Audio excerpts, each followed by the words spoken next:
Assalamu alaikum wa rahmatullahi wa barakatuh. Bonjour mes chers élèves, j'espère que vous allez bien. Alors aujourd'hui, nous allons faire de la grammaire. Et comme vous savez utiliser maintenant les pronoms compléments d'objet direct qu'on a déjà vus, voyons maintenant l'utilisation des pronoms compléments d'objet indirect.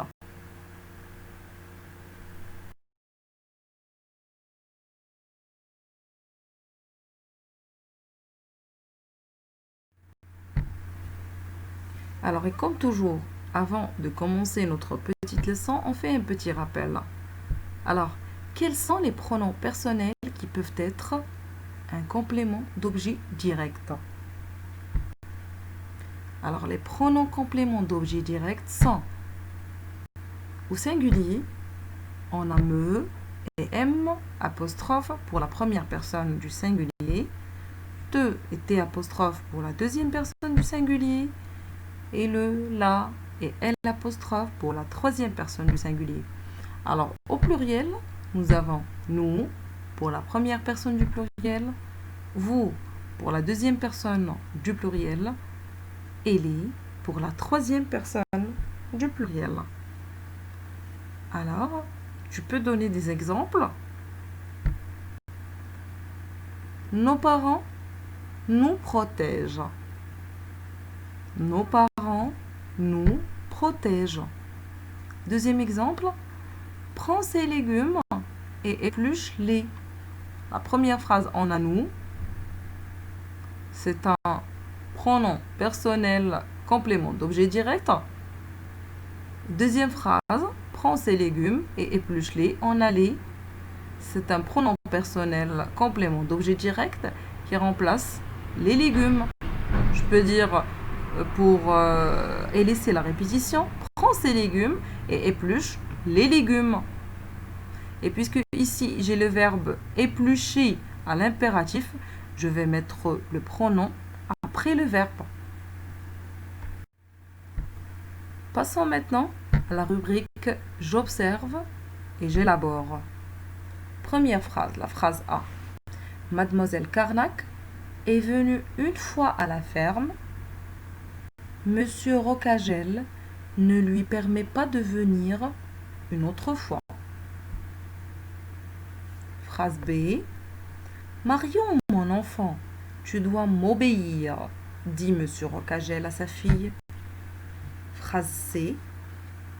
À son âge, il lui faut une famille et une maison.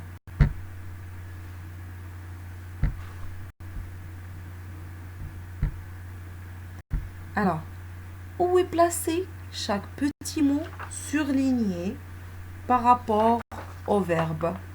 Regardez les petits mots surlignés. Où sont placés par rapport au verbe? Alors, les petits mots surlignés sont placés devant le verbe conjugué. Deuxième question.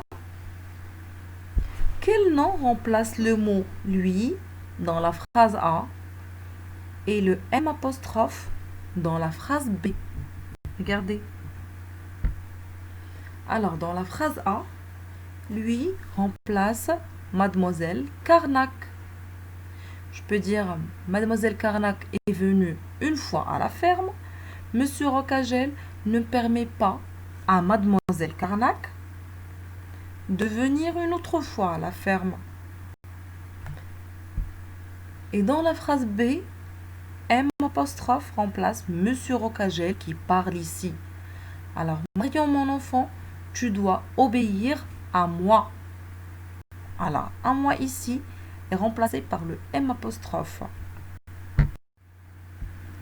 Troisième question.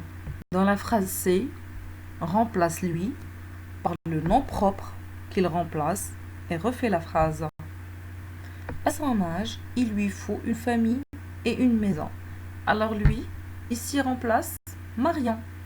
À son âge, il faut à Marion une famille et une maison. Quelle est la nature de ces mots?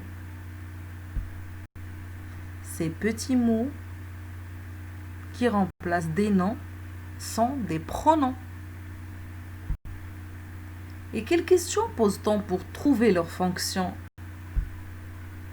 Ils répondent à la question à qui ou à quoi après le verbe conjugué. Alors ce sont donc des compléments d'objets indirects. Regardez par exemple la phrase c'est à son âge, il lui faut une famille et une maison. Si je laisse le nom propre que lui remplace, alors à son âge, il faut à Marion une famille et une maison. Si je veux poser la question pour savoir la fonction de à Marion, alors à son âge, il faut à qui? Il faut à Marion. Alors c'est un complément d'objet direct. Alors ce qu'il faut retenir de cette leçon, que les pronoms compléments d'objet indirect remplacent un nom ou un groupe nominal de personnes ou d'animal. Ce nom ou ce groupe nominal a la fonction d'un complément d'objet direct. Il répond à la question à qui. Alors, il faut faire attention que le pronom personnel complément d'objet indirect ne remplace jamais un nom de chose, uniquement des êtres animés. Alors, les pronoms compléments d'objet indirect sont au singulier, je trouve à la première personne me ou m apostrophe. Deuxième personne, te ou t apostrophe. À la troisième personne du singulier, j'ai lui. Alors au pluriel, je trouve à la première personne du pluriel nous. À la deuxième personne du pluriel, le pronom vous. Et à la troisième personne du pluriel, le pronom complément d'objet indirect, c'est leur. Il faut surtout faire attention avec le pronom personnel, la préposition à ou de qui introduit le complément d'objet indirect disparaît carrément. Par exemple, la maman pardonne à son fils. Alors, ici, j'ai le complément d'objet indirect à son fils. Alors, la phrase devient, puisque à son fils est au singulier, et c'est la troisième personne, elle va être remplacée par lui, qu'on va mettre devant le verbe, la maman lui pardonne. Deuxième exemple, j'envoie un mail à mes amis. Ici, le COI, c'est à mes amis. Alors, la préposition à va disparaître carrément. Et j'ai mes amis, c'est la troisième personne du pluriel. Il va être remplacé par leur. Et je vais mettre leur avant le verbe. Et la phrase deviendra je leur envoie un mail. Alors, vous savez maintenant identifier les pronoms compléments d'objets indirects ainsi ce qu'ils remplacent. Passons maintenant à la méthode. Nous allons analyser en détail un exemple pour vous montrer comment remplacer un nom ou un groupe nominal par un pronom complément d'objet indirect. Prenons cet exemple. Si je vous pose la question, tu téléphones à Sophie. Vous pouvez répondre, oui, je téléphone à Sophie. Cette réponse est correcte, mais il y a une répétition du groupe nominal à Sophie. Pour savoir comment remplacer à Sophie, on va procéder en 3 étapes. Identifier la fonction du complément à Sophie. Alors ce complément est indirectement lié au verbe téléphone. Il y a la préposition à. De plus, Sophie est une personne. Vous allez donc poser la question à qui? Je téléphone à qui? À Sophie. À Sophie est donc le complément d'objet indirect du verbe téléphone. Comme Sophie est un complément d'objet indirect, vous devez remplacer ce complément par un pronom complément d'objet indirect. Alors, deuxième étape. Quel pronom complément d'objet indirect choisir pour éviter la répétition? Vous devez remplacer Sophie par le pronom complément d'objet indirect correspondant. Alors, Sophie correspond à la troisième personne du singulier et au féminin. Le pronom complément indirect correspondant est lui.